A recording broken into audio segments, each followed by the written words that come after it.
Shalom Bapak Ibu yang dikasihi oleh Tuhan kita Yesus Kristus. Bersyukur kalau hari ini kita bisa memuji, memuliakan nama Tuhan. Dan lebih indah kita bisa bersekutu di hadapan Tuhan. Saya rindu walaupun dalam keterbatasan kita, saya percaya bahwa video ini juga akan memberkati Bapak Ibu semua. Selamat beribadah, selamat memuji nama Tuhan, dan kita akan mendengarkan firman Tuhan. Tapi namun sebelumnya, baiklah kita berdoa terlebih dahulu. Bapa dalam surga, kami bersyukur kalau di hari ini kami memiliki kesempatan untuk datang kepadamu, menjadi penyembah-penyembah Allah yang bersyukur Tuhan, karena kasih setiamu lah kami boleh datang kepadamu dengan rasa penuh ucapan syukur ya Bapa, karena kami sudah dikasihi oleh Tuhan. Kami percaya bahwa segala sesuatu yang kami lakukan di hadapan-Mu berkenan di hadapan Tuhan. Kami berdoa biarlah firman yang kami baca, yang kami renungkan, memberi kami kekuatan baru, memberi kami pengharapan baru. Dalam nama Yesus kami berdoa. Amin. Mari Bapak Ibu yang dikasihi oleh Tuhan kita Yesus Kristus, kita menyiapkan beberapa ayat firman Tuhan yang akan kita renungkan bersama-sama di Roma pasalnya yang ke-12 ayat yang pertama sampai ayat yang kedua. Saya rindu membacanya untuk kita semua. Roma 12 ayat 1 dan ayat yang kedua. Demikian firman Tuhan. Karena itu saudara-saudara, demi kemurahan Allah, aku menasehatkan kamu supaya kamu mempersembahkan tubuhmu sebagai persembahan yang hidup, yang kudus dan yang berkenan kepada Allah. Itu adalah ibadahmu yang sejati. Janganlah kamu menjadi serupa dengan dunia ini, tetapi berubahlah oleh pembaharuan budimu, sehingga kamu dapat membedakan manakah kehendak Allah, apa yang baik, yang berkenan kepada Allah, dan yang sempurna. Kita siapkan juga satu bacaan lagi firman Tuhan dari Injil Lukas pasalnya yang keempat, ayatnya yang ke-1 sampai ayat yang ke-13. Tentang kisah pencobaan Yesus berada di padang gurun. Lukas pasal 4 ayat 1 sampai ayat yang ke-13. Demikian firman Tuhan. Yesus yang penuh dengan Roh Kudus kembali dari sungai Yordan, lalu dibawa oleh Roh Kudus ke padang gurun. Di situ ia tinggal 40 hari lamanya dan dicobai iblis. Selama di situ ia tidak makan apa-apa, dan sesudah waktu itu ia lapar. Lalu berkatalah iblis kepadanya, "Jika engkau anak Allah, suruhlah batu ini menjadi roti." Jawab Yesus kepadanya, "Ada tertulis, manusia hidup bukan dari roti saja." Kemudian ia membawa Yesus ke suatu tempat yang tinggi, dan dalam sekejap mata ia memperlihatkan kepadanya semua kerajaan dunia. Kata iblis kepadanya, "Segala kuasa itu serta kemuliaannya akan kuberikan kepadamu, sebab semuanya itu telah diserahkan kepadaku, dan aku memberikannya kepada siapa saja yang ku kehendaki. Jadi, jika engkau menyembah aku, seluruhnya itu akan menjadi milikmu." Tetapi Yesus berkata kepadanya, "Ada tertulis, engkau harus menyembah Tuhan Allahmu, dan hanya kepada Dia sajalah engkau berbakti." Kemudian ia membawa Yesus ke Yerusalem dan menempatkan Dia di bumbungan bait Allah, lalu berkata kepadanya, "Jika engkau anak Allah, jatuhkanlah dirimu dari sini ke bawah. Sebab ada tertulis mengenai engkau, Ia akan memerintahkan malaikat-malaikatnya untuk melindungi engkau, dan mereka akan menatang engkau di atas tangannya, supaya kakimu jangan terantuk kepada batu. Yesus menjawabnya, katanya, ada firman, jika engkau mencobai Tuhan Allahmu, janganlah kamu mencobai Tuhan Allahmu. Sebab sesudah iblis mengakhiri semua pencobaan itu, ia mundur daripadanya dan menunggu waktu yang baik. Amin. Sedemikian jauh pembacaan firman Tuhan. Bapak Ibu yang dikasihi oleh Tuhan, saudara-saudara yang diberkati oleh Tuhan, sebagaimana yang kita ketahui bahwa di Palu ini sudah didapati seorang yang positif terpapar virus corona. Maka dari itu, segala aktivitas yang berhubungan dengan perkumpulan orang banyak di luar rumah, seperti ibadah, nongkrong, rekreasi, dan lain sebagainya, akan dibatasi untuk sementara waktu. Itulah sebabnya kita melakukan kebaktian melalui online seperti ini. Kenapa? Kenapa kita bertanya-tanya, kenapa pemerintah menghimbau hal itu? Yaitu supaya masyarakat dapat menyadari dan mengambil bagian atau langkah-langkah dalam mengatasi penyebaran virus tersebut. Supaya kita bisa memutus rantai penyebaran virus itu. Tentu di antara kita mengalami kegalauan, tentu di antara kita mengalami ada sesuatu yang kurang mungkin. Tetapi di hadapan Allah kita percaya bahwa dalam iman percaya kita perlu mendukung pemerintah. Kenapa? Karena pemerintah adalah wakil Allah dan kita perlu taat kepada pemerintah sesuai dengan apa yang dikatakan oleh firman Tuhan.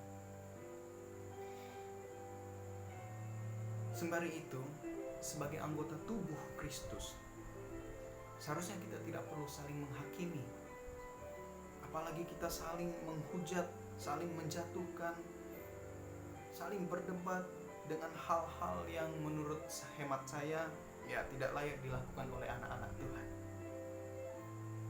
Bagi kita yang merasa iman kita kuat, kita tidak perlu sombong. Kenapa? Karena Allah menentang orang-orang yang congkak atau orang-orang yang sombong. Sebaliknya kita harus saling menolong, menopang, mengingatkan, memberi kekuatan, memberi dorongan kepada saudara-saudara kita yang lemah imannya. Tapi bagi kita juga yang mungkin kita merasa kita bertindak benar, kita melakukan dengan hikmat yang benar, kita tidak perlu merasa bahwa diri kita yang paling bijak. Kenapa demikian? Karena hikmat pengetahuan manusia akan lenyap di bumi ini. Sebaliknya kita harus belajar untuk lebih mengasihi saudara kita, sesama kita, siapapun dia dari latar belakang apapun agamanya. Kita perlu menebarkan kasih, karena firman Tuhan berkata demikianlah tinggal ketiga hal, yaitu iman, pengharapan, dan kasih. Dan yang paling besar diantaranya ialah kasih. Akhirnya saudara-saudara yang dikasihi oleh Tuhan, kita perlu bertanya di dalam diri kita masing-masing, apakah aku mengasihi Allah? Kalau kulakukan penyembahan di dalam atau di luar gereja, apakah aku mengasihi sesamaku? Kalau aku melakukan perbuatan kasih itu di rumah atau di dalam gereja, kita perlu menanyakan itu. Saudara-saudara yang dikasihi oleh Tuhan, minggu-minggu yang lalu kita telah belajar tentang tujuan Allah. Ketika Allah menciptakan manusia, tentu memiliki tujuan.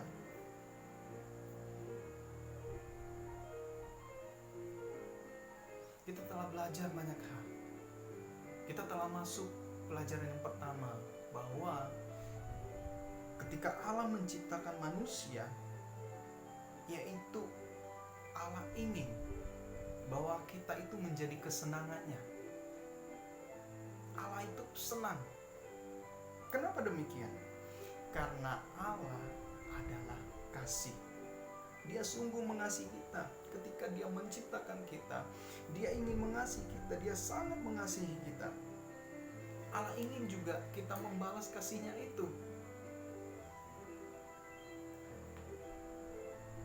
Dan disinilah terjadi hubungan yang intim, hubungan yang harmonis antara pencipta dan yang diciptakan. Itu adalah kasih yang besar, kasih yang kita harapkan, kasih yang kita impi-impikan. Kalau begitu apa tandanya? Kalau kita itu benar-benar mengasihi Allah, kalau kita itu benar-benar ingin membalas kasih-Nya, kalau kita itu betul-betul ingin mengasihi Dia. Alkitab kita menerangkan satu hal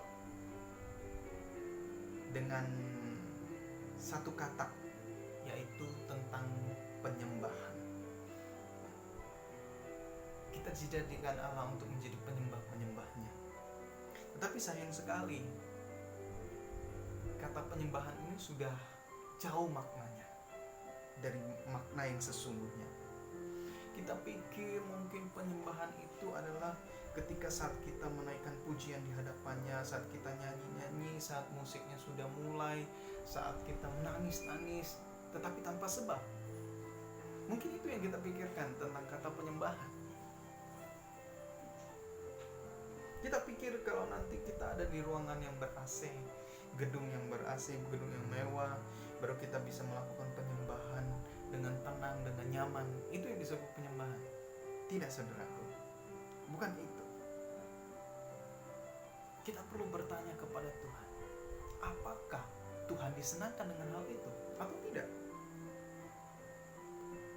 Apakah Tuhan disenangkan dengan penyembahan yang demikian? Nah, di Roma 12 ayat 1 sampai ayat yang kedua inilah ada 3 prinsip penyembahan yang kita sudah pelajari. Yang pertama yaitu tentang pengabdian.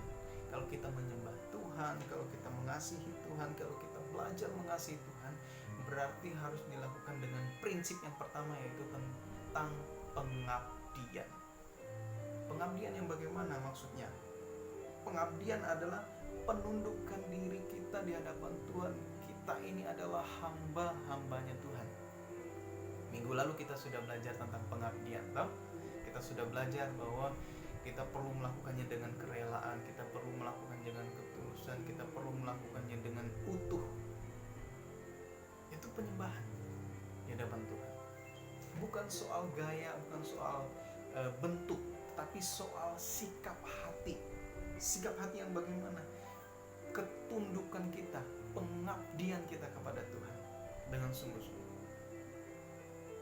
Yang kedua yaitu tentang infiltrasi.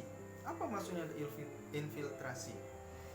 Yaitu begini, kita tinggal di dunia ini, tetapi kita tidak terpengaruh dengan prinsip-prinsip, dengan nilai-nilai yang ada di dunia ini. Nah, itu prinsip yang kedua. Nah, prinsip yang ketiga, kalau kita melakukan penyembahan di hadapan Tuhan, seperti yang diajarkan di dalam Alkitab, yaitu transformasi, yaitu proses perubahan hidup menjadi sempurna. Mungkin kita adalah ulat yang jelek, terus kemudian kita berproses menjadi kupu-kupu yang indah. Minggu pertama kita sudah belajar tentang pengabdian. Hari ini kita belajar tentang infiltrasi.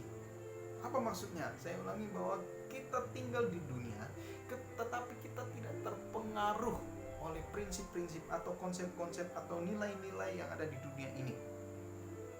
Nah, kita belajar tentang prinsip yang kedua, sebagaimana Yesus juga mengalami hal yang sama dengan kita. Ketika dia ada di dunia ini, ketika dia harus menjadi anak manusia, ketika dia harus dilahirkan, dia mengalami hal yang sama dengan kita. dia dicobai, dia di dia juga merasakan bagaimana menangis, dia juga merasakan bagaimana rasanya lapar, dia merasakan bagaimana rasanya sedih, dia merasakan bagaimana rasanya cemas, dia merasakan bagaimana rasanya takut. Dan dia juga banyak merasakan hal yang mungkin kita juga alami saat ini.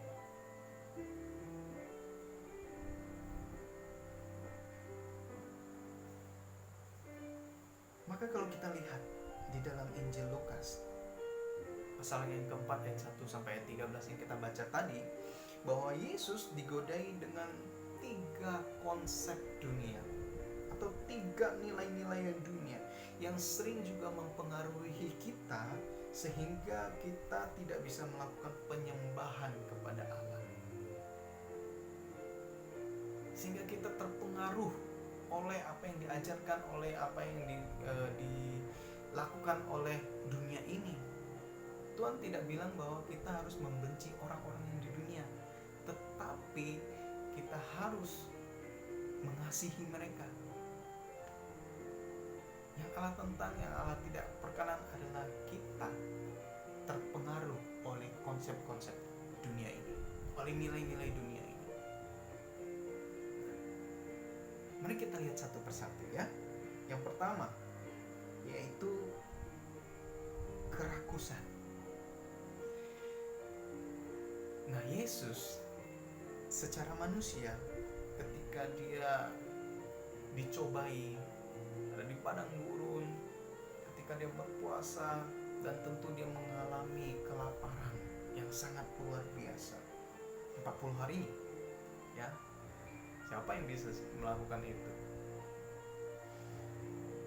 Tetapi Yesus lakukan ya.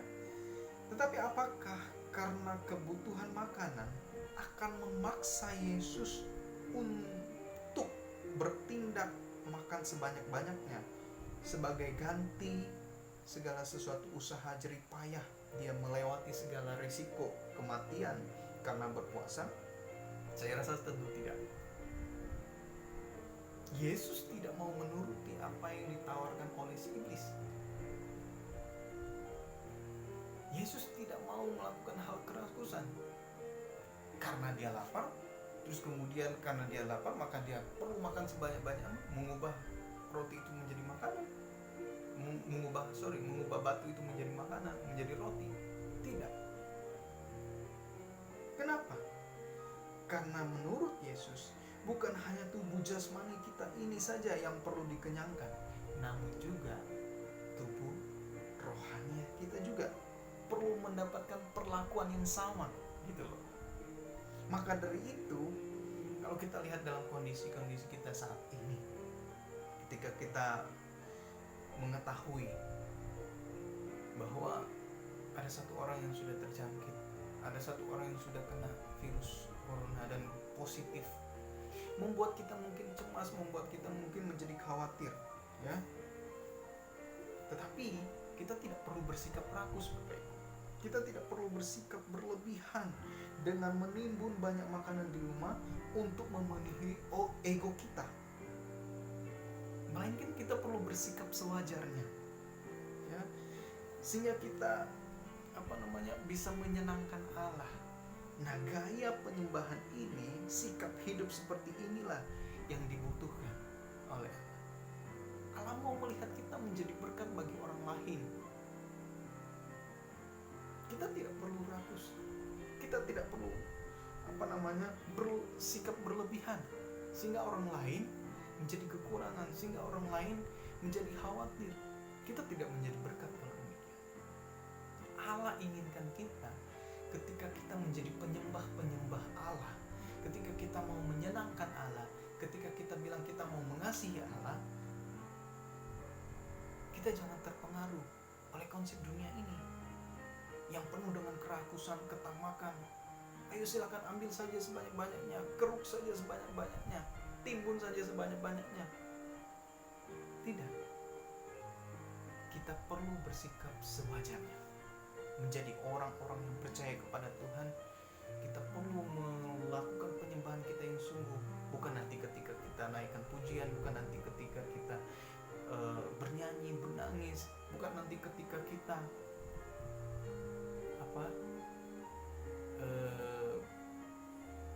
sampai kita terseduh-seduh, bukan sampai kita, bukan itu yang Tuhan inginkan.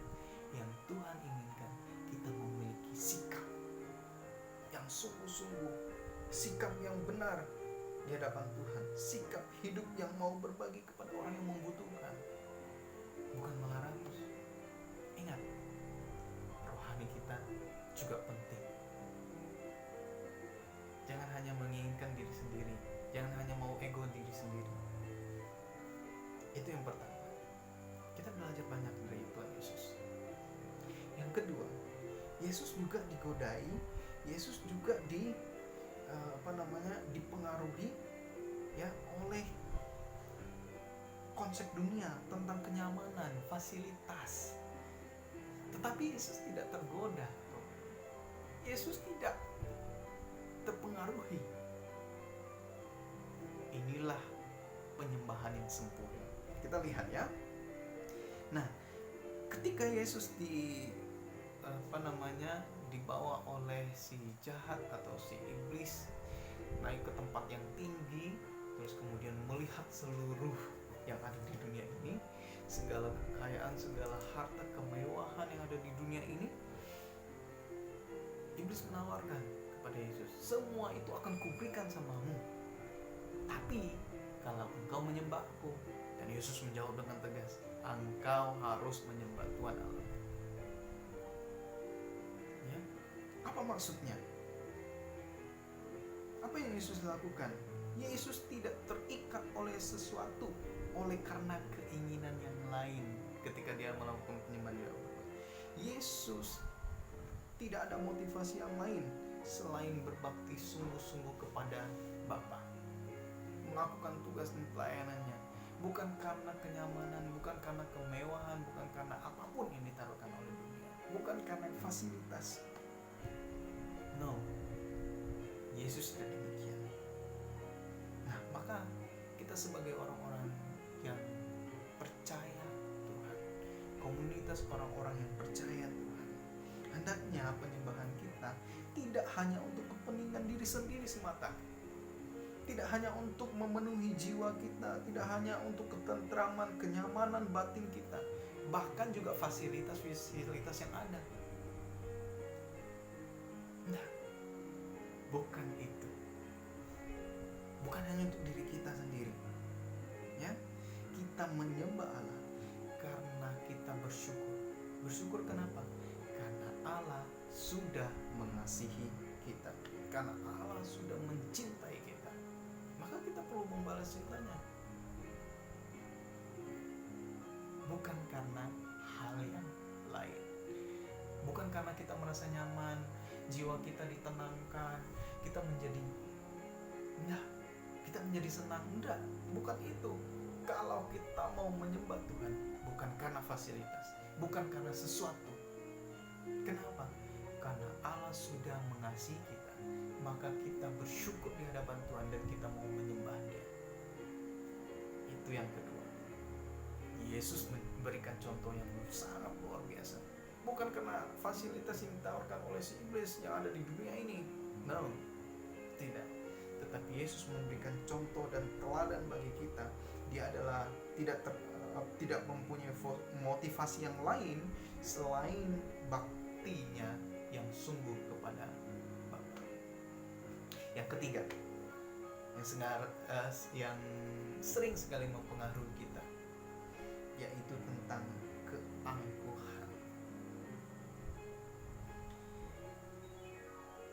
Ketika Yesus dinaikkan di atas bumbung bait Allah, sebenarnya Yesus mempunyai kesempatan untuk melakukan aksi-aksi heroik.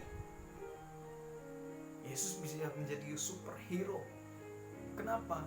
Karena di bait Allah, di Yerusalem sana, semua orang bisa melihat Yesus yang ada di atas sana.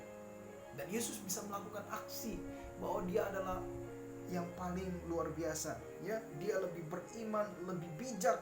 Karena di bait Allah di Yerusalem itu, semua penjuru dapat melihat aksi Yesus. Tetapi apakah Yesus mau melakukan itu? Tidak. Ya, tidak. Bukan itu. Justru Yesus menjawab apa? Jangan mencobai Tuhan Allah. Meskipun Yesus bisa, tapi tidak. Nah, bagaimana dengan kita saat ini? Bagaimana kita menyikapi? Bagaimana kita menjadi orang-orang yang penyembah Tuhan katanya? Sungguh-sungguh menyembah di hadapan Tuhan. Kita juga punya potensi melakukan hal yang sama. Kita bisa terpengaruh oleh dunia, tapi jangan. Lihat apa yang dilakukan oleh Yesus. Saudaraku, kita sangat bisa memilih jalan lain supaya kita tidak terpengaruh untuk mengunjuk diri dengan atraksi-atraksi yang konyol untuk mencobai Tuhan. Jangan. Kenapa? Kita bisa memulai dengan gaya hidup penyembahan kita yang tulus, yang sungguh-sungguh di hadapan Tuhan, di mana di situ hanya ada Tuhan dan kita bertemu, di mana di situ hanya ada kita sendirian di ruang yang terkunci rapat,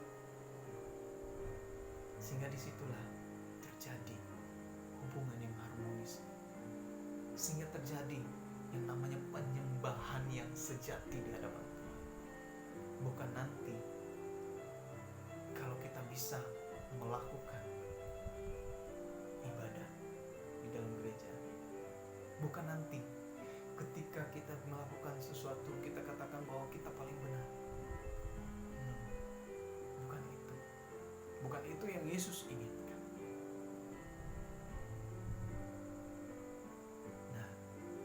Saya berharap bahwa kita belajar dari apa yang dilakukan oleh Tuhan Yesus Kristus, sehingga kita menjadi penyembah yang sungguh-sungguh di hadapan Tuhan, bukan melakukan hal-hal dengan kekonyolan.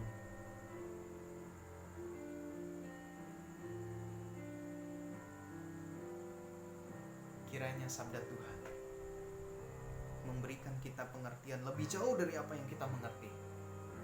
Kiranya Roh Kudus menerjemahkan dalam kehidupan kita pribadi lepas pribadi.